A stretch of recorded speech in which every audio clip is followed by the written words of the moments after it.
Do you expect him to play the remainder too?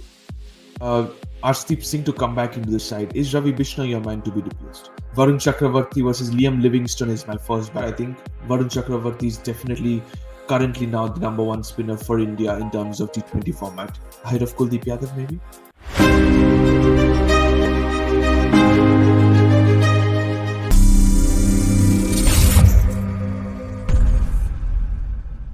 Despite making it a hat trick of wins in terms of the coin tosses, despite bringing back Mohammad Shami after a long, long time in Team Indian colours, India failed to chase a score. So the series is 2-1 now. India have lost the third T20 I Adrag scored. Now we may head to Pune and then we move on to Mumbai. So expecting two crackers of a contest. But I have Deepu with me. Deepu, welcome to the show. What happened yesterday when India lost that game against England? Did you think that it was somewhere England could have made a comeback, or you thought that once again England are crumbling after getting a wonderful start? It's Varun Chakrabarti who's going through the middle order, but England somehow got a score on the board to fight, and they did so. They fought back, they defended the target, and it's 2-1 now. Yeah, first of all, got a lot of bashing from some of the English fans present in the group. I was blabbering about an Indian win before the game and before the series as well. So, yeah, that was the first thing. But coming on, I believe we gifted this one, to be honest, 120 for 8, and giving them now then chasing a 170 or target, giving extra 50 runs to the last two wickets. So, hopefully, it was a poor performance in the end. Obviously, Liam did his part, but we couldn't get the last wicket as well. They finished on 9 wickets, so that was a big concern, and it is a big concern since 2018, the Test series in England, and again the same side. We failed to pick up the last two wickets, and the result is there to see. Absolutely, that is something we always struggle to in terms of the tail enders not being able to finish it off until unless we have a Jasprit Bumrah in our side. Then somehow say we until unless we had a Arshdeep Singh in our side as well, who was on wicket number 98, has been rested. We'll come to that. But talk about the England's batting performance in the top eight. I'll not bring the tail enders, but in the top eight, they just had three double-digit batters. Ben Duckett is back in touch, got a half century. I think he looked very, very solid, and we know his caliber. But in the first two games, he did not look going. Phil Salt yet again perished early on. It was the delivery was always written for a boundary, but when you're not in form, you will always find the fielders, and he did that.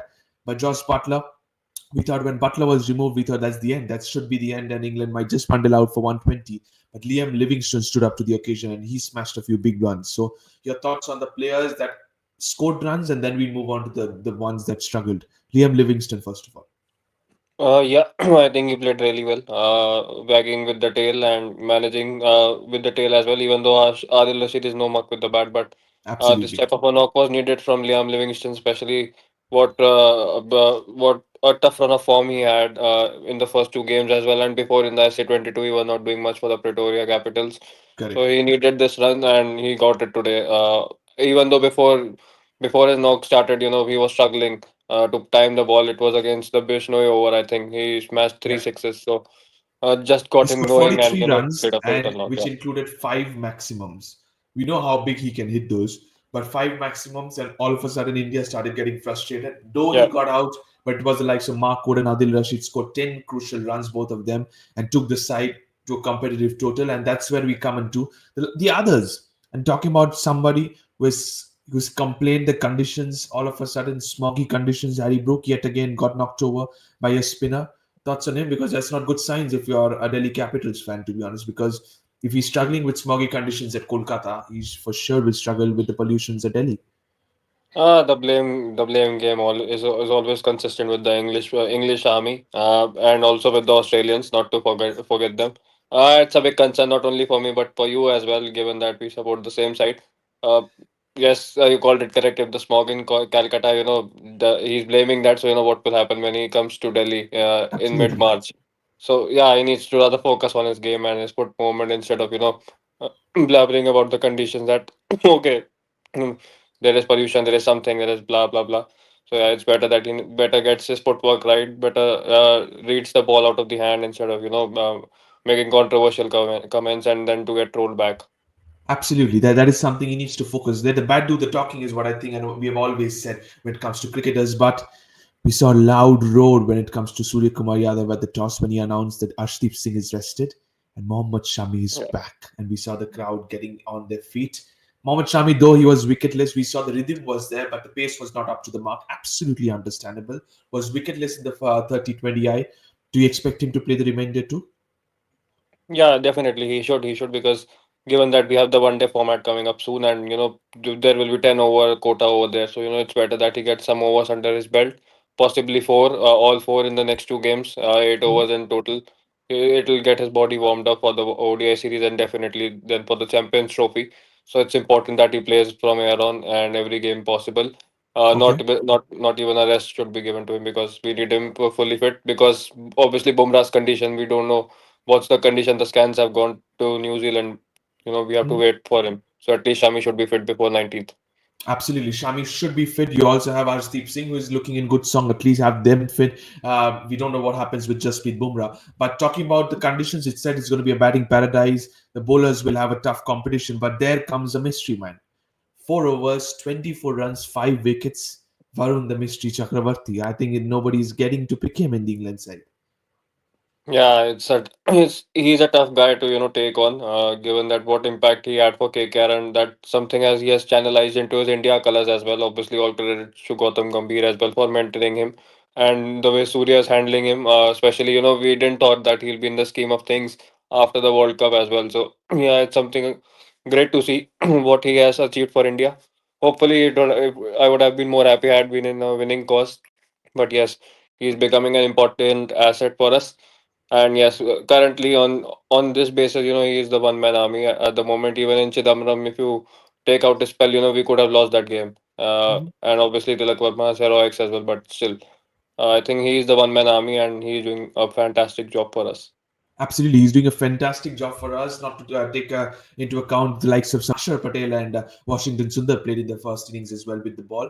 But coming with the bat, India crumbled, did not get going at all. You had Hardik Pandya down the order, but was struggling to get support from the other end, and that's the Hardik Pandya we don't know, to be honest. Slow Yeah. with the strike rate at near about 100, but not, struggling to get going. Denied a single in the penultimate over, and then in the next over got out in the first ball of the over. Your thoughts on the performance, because it was gripping a little bit. Adil Rashid made the ball due to talking. Your thoughts? What do the you Surya Kumar Yadav said we are going to play a different brand of cricket. Is this the brand of cricket, or you think that okay, it happens one bad day in the office? See, if you are claiming this agenda that you are going to play the very same way, even if you are two down in the power play, then okay, it's understandable. Okay, you'll go for it. But some days there are off days as well, and today was one. And if you look at, we have just lost three games, including this one. Mhm. One I think twice, one while defending and twice while chasing. So there will be off days coming up, but the brand of cricket that we are playing, at least I'm happy that there is no fear. Mhm. Looking at the fact, I think we didn't read the conditions too well because prior to this game, we had a Ranji game here where Jadeja Yeah, took 7 wickets. I think correct. I think I was assuming that this pitch will be tired, and that's what the case. It came out to be the pitch. If you say it started gripping, it indeed was gripping. And if you look at the conditions as well, post the 10 over mark, they were using the slower balls as well, and that they were Absolutely. actually gripping. So I think we misread the conditions, and we went for slam bang cricket. Whereas if we could have played the ankle roll, which Tilak Verma did last time around, I think we could have won this game. Absolutely. I think Hardik Pandya tried to do that, but Yeah. we never had support at the other end. Neither did Tilak Varma, but he somehow got it over the line with the likes of Ravi Bishnoi. But my interesting point is that the reason behind Washington Sundar promoted up the other number 5, then you had Akshar Patel, and then you had some like Dhruv Jurel coming into the equation. Was the Sundar promoted up the order the reason behind having a left hand right hand combination? Is what you think? Or else maybe you could have complained that he didn't. You guys didn't give me enough bowling, so I want to bat higher up the order. That could be the reason. But uh, But if you say so, if yeah, his numbers say so, 15 balls, just 6 runs. He struggles. He struggled big time at the middle. So he did not make his coach or anybody happy if that is the case. yeah, I think that is the key moment. Where we somehow lacked that penetration and lost that game as well because both Hardik and Sundar got extremely slow. And if you take that 10 to 14 bracket, I think we scored 20 odd runs and 20 odd balls. Run a ball is a crime now in T20 cricket. So that was a big reason there where we, actually lost. And I think it was a comical, error that we promoted him up the order as a pinch hitter because whatever we do, we promote Akshar Patel. We have seen that in the final as well.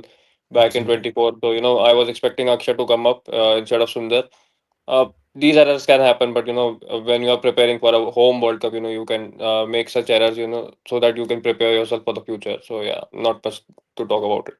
Okay, not to talk about. We'll focus now into what happens at Pune. But one thing is for sure, I think Varun Chakravarti is definitely currently now the number one spinner for India in terms of T20 format. Ahead of Kuldeep Yadav, maybe? Yeah, at the moment, yes.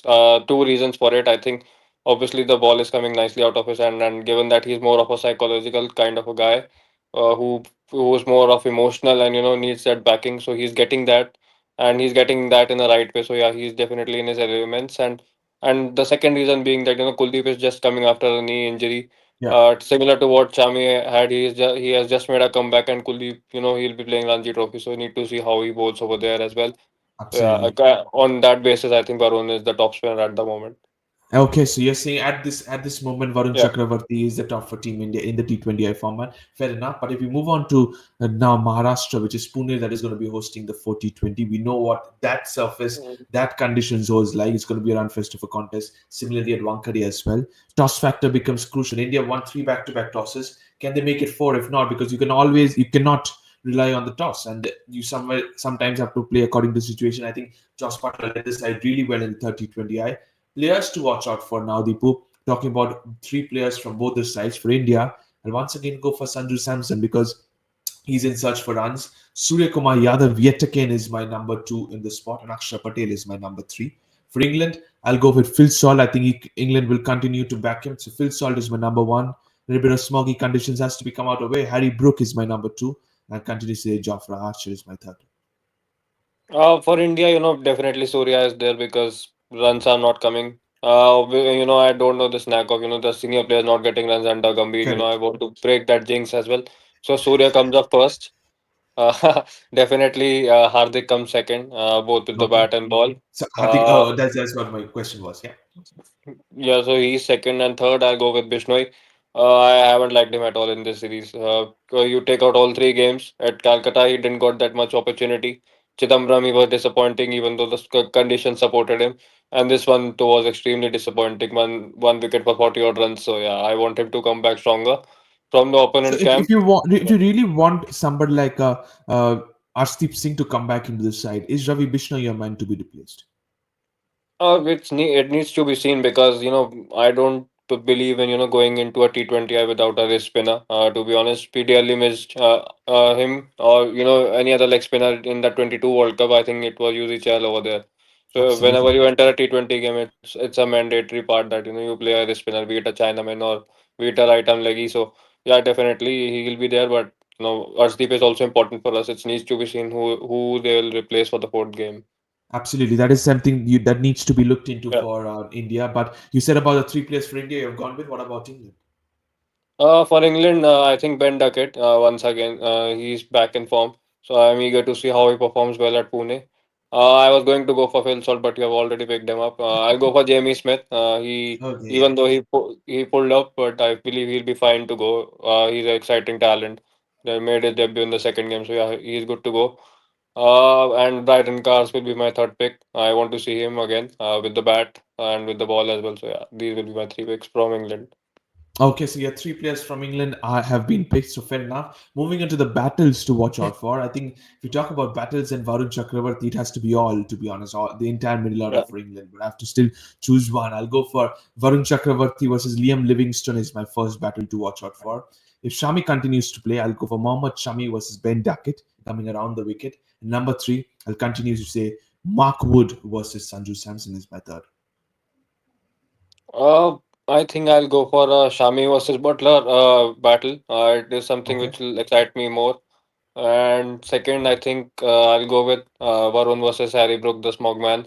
Then he has had the number of him, so I want to see how he tackles him, especially knowing the fact that in a few months' time he'll be wearing that red and blue jersey of us. So need to look at that prospect as well. And if Arshdeep plays, I want to see. I am looking forward to him against Salt. Okay, once again, Phil Yeah. Salt versus Arshdeep. I think Phil Salt had a sigh of relief that he was not facing Arshdeep this time around, but still perished to Hardik Pandya. Okay, you've made your three battles as well. Moving on to the predicted playing 11 for India. Here is my predicted playing 11. Sanju Samson and Abhishek Sharma, I continue with them as my openers. Tilak Verma at 3, Surya Kumar Yadav at 4. Rinku Singh, as is available for the 40-20, is back in my side at number 5. Hardik Pandya at 6. Ramandeep Singh is at my number 7. Akshar Patel at 8. That makes a very, very depth bowling at a batting attack. I go for Ravi Bishnu at 9, Varun Chakravarti at 10. I continue with Mohammad Shami at number 11. Couple of changes made in the middle order for me. No Washington Sundar. I've gone with Rinku Singh and I've brought back Ramandeep Singh into the side for Dhruv Jurel. Your thoughts, please? It's a very tough side to be honest.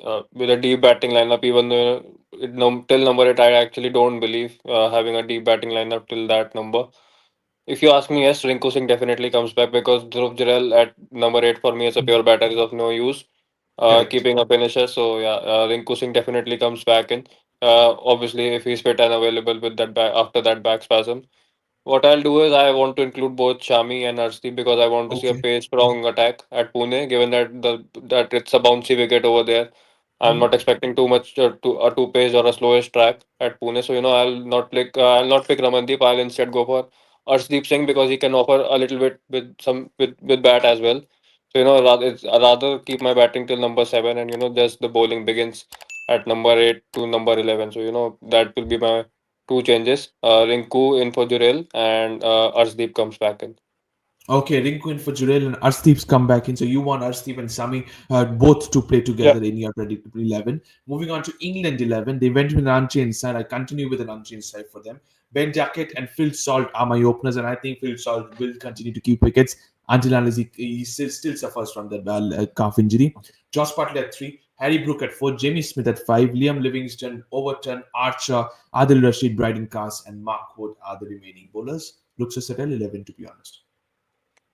Yes, they have won their first game, so I'm not expecting much changes, even though I would love to make one. To be honest, Jamie Overton hasn't looked that convincing to me as a player.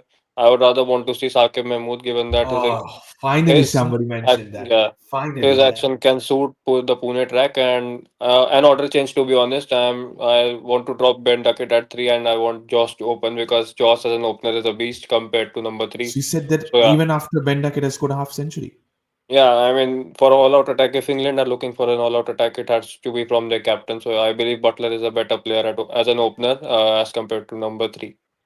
Okay, so you're saying Butler Yeah, to open, Duckett at 3, and you said Saqib Mahmood. Finally, I'm so happy somebody yeah, has mentioned his name in place of Jamie Overton. yeah. Fair enough, you've gone with the two changes despite England winning, rather one change, despite England winning the 30-20. Yeah, thank you so much, Deepu. 2-1 is the series equation at the moment. Where is it heading towards at Pune? Is it 3-1 or is it 2-2?